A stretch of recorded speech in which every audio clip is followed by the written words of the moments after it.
Hello everyone, this is Amit Aura from EcoVisioner. Continuing with my Let's Make Economics Easy, today I have selling by FIIs, foreign portfolio investors and foreign institutional investors. ये news पे बार बार आ रहा है कि FIIs ने इतना cell of किया आज Indian market में, FPIs पुल आउट कर रहे हैं पैसे इंडिया से.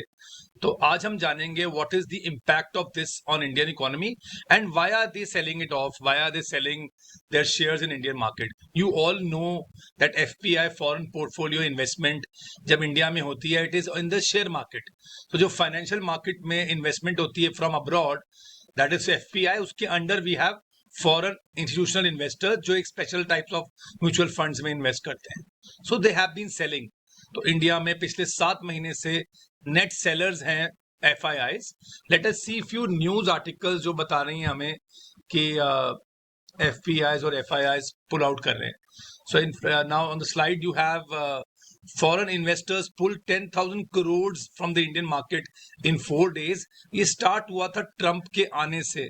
ये ट्रंप के आने से स्टार्ट हुआ था when Trump won the elections and they were expecting कि वर्ल्ड में काफी डिस्टर्बेंस होगी, जो हो भी गई है. आपने देखा है कि due to his tariff wars against countries, almost 85-90 countries, the whole market is being disturb.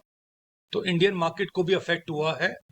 Although Indian domestic institutional investors are net buyers, तो उससे थोड़ा सा इम्पैक्ट मार्केट पे कम हुआ है.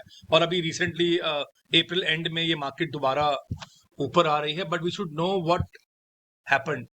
So again you can see the second news. देखिए foreign investors ने 2025 मार्च तक almost 1.5 lakh crore, more than 1.5 lakh crore यहाँ से विड्रॉ किया है. So they have sold equities in January, February and also in March. Again the news says that market जो crash हुआ था अभी कुछ दिन पहले, the major cause of that crash was selling by foreign institutional investors. That means वो यहाँ पे शेयर्स बेच के किसी और मार्केट में इन्वेस्ट कर रहे हैं. So this is how they are doing it. So कुछ न्यूज थी हमारे पास जो आपने देखी कि पिछले कुछ महीनों से ये मार्केट में नेट सेलर्स बने हुए हैं फॉरेन इंस्टीट्यूशनल इन्वेस्टर्स. ऑब्वियसली कोई भी इन्वेस्टर किसी कंट्री में क्यों आएगा जब उसे वहां से रिटर्न्स मिलने की उम्मीद होगी. अगर वो इंडिया से बाहर जा रहे हैं तो there are some limitations in the Indian market, जिसमें कुछ पेसिमिज्म है इंडियन मार्केट में, जो यहाँ पे वो इन्वेस्ट नहीं कर रहे हैं. Let us see few reason which I found out for you that why are they exiting India. So first I have already told you कि ट्रंप के आने से, ये ट्रेड टैरिफ लगाने से ऑफ कोर्स एक्सपोर्ट ऑर्डर्स कम हुए हैं इंडियन कंपनीज के, बिकॉज इंडिया पे भी 20 to 35%, 36% कुछ जगहों पे टैरिफ लगे हैं. ऑल्दो इंडिया का बेटर सिचुएशन है compared to China, Vietnam, Mexico and Canada etc. But India पे भी असर आया है. इंडियन एक्सपोर्टर्स को हार्ड हिट किया है. और all the exporters which are in the public company, जो पब्लिक कंपनीज हैं जिनके शेयर मार्केट में है, उनके शेयर्स की वैल्यू जरूर डाउन हुई है. Global market influence, of course global market की influence, because India is a globalised world. अगर ग्लोबल मार्केट ने रिएक्ट किया है नेगेटिवली टू ट्रम्प्स टैरिफ्स, तो इंडियन मार्केट को भी उसका अफेक्ट हुआ है. और एक माना जाता है कि इंडियन शेयर्स कुछ हाईली वैल्यूड है.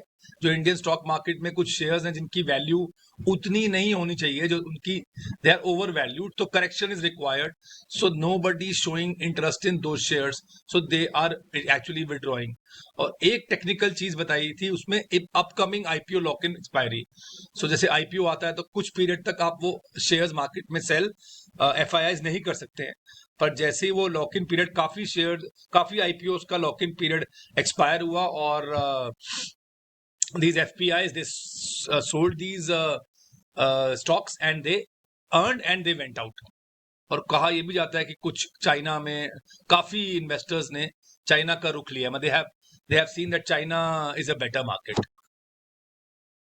So continuing with how it has impacted India, of course Indian economy पे काफी impact हुआ. पहले सेंसेक्स गिरा 5.6% से, निफ्टी भी गिरा, although now in May it has recovered.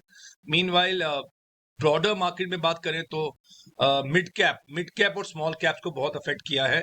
10.5% mid cap को, इंडेक्स को, और स्मॉल कैप को. कि जो हमारे छोटे इन्वेस्टर्स हैं उनको काफ़ी अफेक्ट हुआ है, और कुछ स्टॉक्स तो ऐसे हैं जो अपने 52 वीक लो पे आ गए. So downward pressure on stock prices of course. And सबसे बड़ा एक प्रॉब्लम आया था बीच में, ऑल्दो आरबीआई ने उसको कंट्रोल किया, that was currency depreciation. So our currency depreciates when you demand dollars and take dollars away from India, तो हमारी करेंसी डेप्रिशिएट होती है, जो गिर गई थी ऑलमोस्ट 87.5 रुपीज पे. So let us see how can we link this with our class 12 syllabus students और टीचर्स. तो देखते हैं हमें कहाँ कहाँ इसको इस्तेमाल करना है. ऑफ कोर्स जब यहाँ से डॉलर्स आउटफ्लो कर रहे हैं और ये एफआईज बेच रहे हैं, हम अपने स्टॉक्स इंडिया के अंदर अपनी मार्केट से विड्रॉ कर रहे हैं, so they are taking foreign exchange out. So हमारे फॉरेन एक्सचेंज रिजर्व पे इम्पैक्ट पड़ा, सो वो रिजर्व्स कम हो गए. And I already told you कि depreciation of Indian currency, when the demand for dollar increases, then value of dollar goes up and value of rupee goes down. So Indian currency depreciated, हमारी currency की value गिर गई. Outflow foreign exchange मतलब कि debit side हम show करेंगे अपने account में, और बहुत सारा फॉरेन एक्सचेंज बाहर फ्लो किया, और जब हम इसको बीओपी अकाउंट में दिखाएंगे तो will show it as debit side of capital account because they have sold their stocks and the money has gone out. So this is how we have to link this with our syllabus, teachers and students. So I'll be continuing with this type of news articles and explaining you the impact on Indian economy और कहाँ कहाँ हम syllabus से उसको link कर पाएंगे. Thank you very much. God bless you.